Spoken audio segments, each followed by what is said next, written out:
Of Clay County, firefighters spent much of the morning at a farm in Georgetown, just north of Moorhead along Highway 75. Here's some video from the scene. It's kind of hard to see, but several crews have been there since shortly after midnight. However, firefighters would not allow our camera crew on property, which is why the video is from so far away.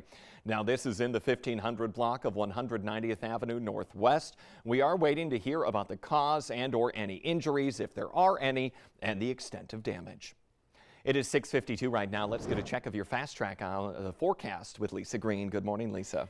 Good morning. We are looking at conditions that are going to be a little chilly feeling when you step outside today. If we can bring this full screen, that would be great. I want to show you, there we go, that just gorgeous glow on the horizon. We've got a cloud deck overhead in Fargo on our Skycam here at the station, and then just a little peek of that sunrise happening, I-94 on the left-hand side of your screen there. So here's what we can expect as we're getting out to hit the road this morning. Temperatures, teens to some 20s, 19 degrees in the Moorhead area as we're looking toward Moorhead, 25 in Grand Forks, and then wind chills that are down into the single digits, feeling close to 0 in places like Bemidji and Devil's Lake with a wind chill of 3. So you're going to want to bundle up. We do have some pretty quiet weather as far as precipitation is concerned, maybe a few flurries out there, but overall it's just a little bit of wind this morning that might cause some light drifting on the roads. But beyond that, we will see that wind ease up as the day goes on. So for kids out at the bus stop this morning, expect temperatures teens to some 20s. More of us into the 20s for the afternoon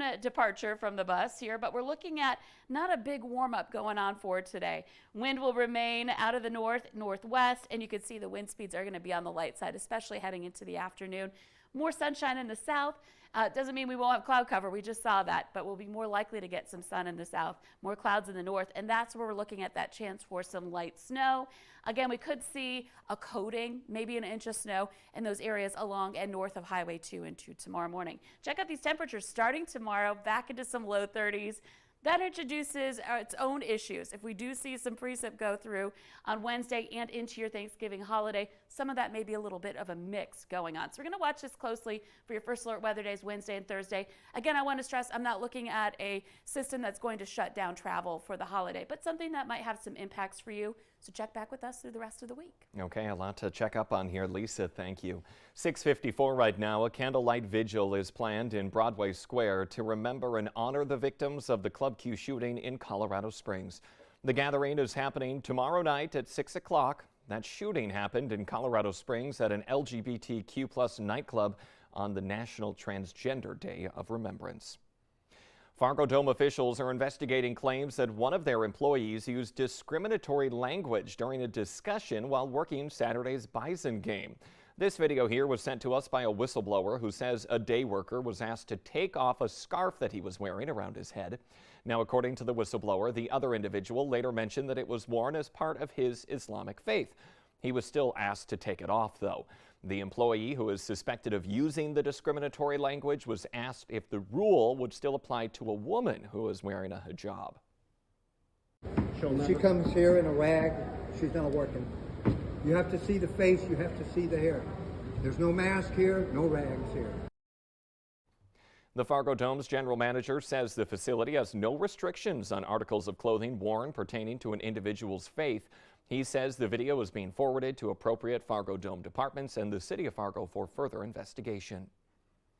Police are now releasing the names of the two men shot to death in North Fargo over the weekend, and they're asking anyone with information on the case to come forward.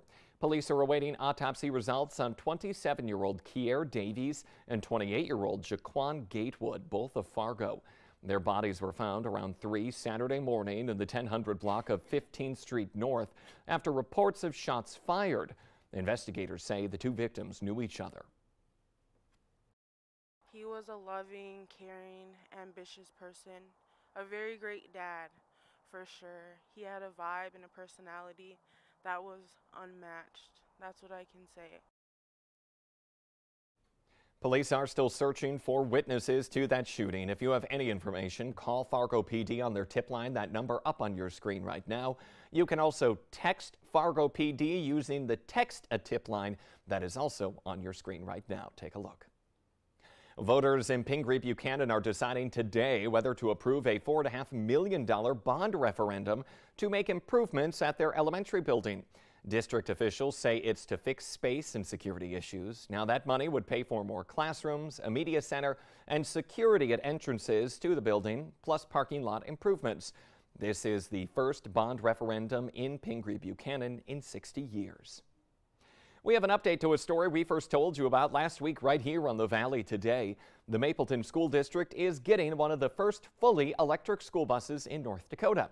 There's a ceremony this afternoon at the school. It will include the regional administrator of the EPA and North Dakota's Director of Environmental Quality. The cities of Enderlin and Glen Ullin are also getting those e-buses. A 14-year-old Minnesota boy was facing an uncertain future earlier this fall after a terrible crash. In late September, Carson Fugly broke several bones, which required numerous surgeries. There was also a fear that he was going to lose his leg. Since then, the small communities of Ulen and Hitterdal stepped up to surround the family with love and support, and it has now helped in Carson in his recovery. Tough kid. He's determined. He's never backed down from a challenge before. I don't see him backing down from this at all either. Thousands of dollars have been raised to help the family. For more on Carson's recovery, find this story on your VNL News app. Today is the final day to apply for a Christmas food box from the Salvation Army. It's for anyone in need, but there is a limit of one box per household. We do have a link to apply on our website. Now, the food boxes will be distributed on Monday, December 19th at Hope Lutheran Church in South Fargo. Thanksgiving is all about family gatherings for a lot of folks, but it's also one of the top days for kitchen fires. You're between 3 and 4 times more likely to start a fire in the kitchen on that day than any other day of the year. Now, the National Fire Protection Association says never leave the kitchen while cooking on the stovetop. And when you're cooking a turkey, stay home and check on it regularly. And keep things that could catch on fire like oven mitts, wooden utensils, food wrappers, or towels away from your cooking area. They also say to avoid wearing long sleeves and hanging fabrics that could come in contact with the heating source.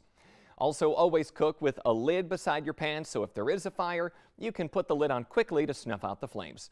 If a fire starts in the oven, turn off the heat and keep the door closed. Only when the fire is completely out should you open the door and then stand to the side when you do it. We have a traffic alert for you this morning. A new closure in North Fargo. 12th Avenue North is down to one lane between 47th and 55th Streets. Crews are installing a private driveway around that area. The work could take about 2 weeks. The Today Show and CBS Mornings are just about to start, but the Valley Today rolls on. You can find us right after this on the Fargo CW. Otherwise, thank you for joining us. We'll be right back here tomorrow morning. Stay warm, everyone.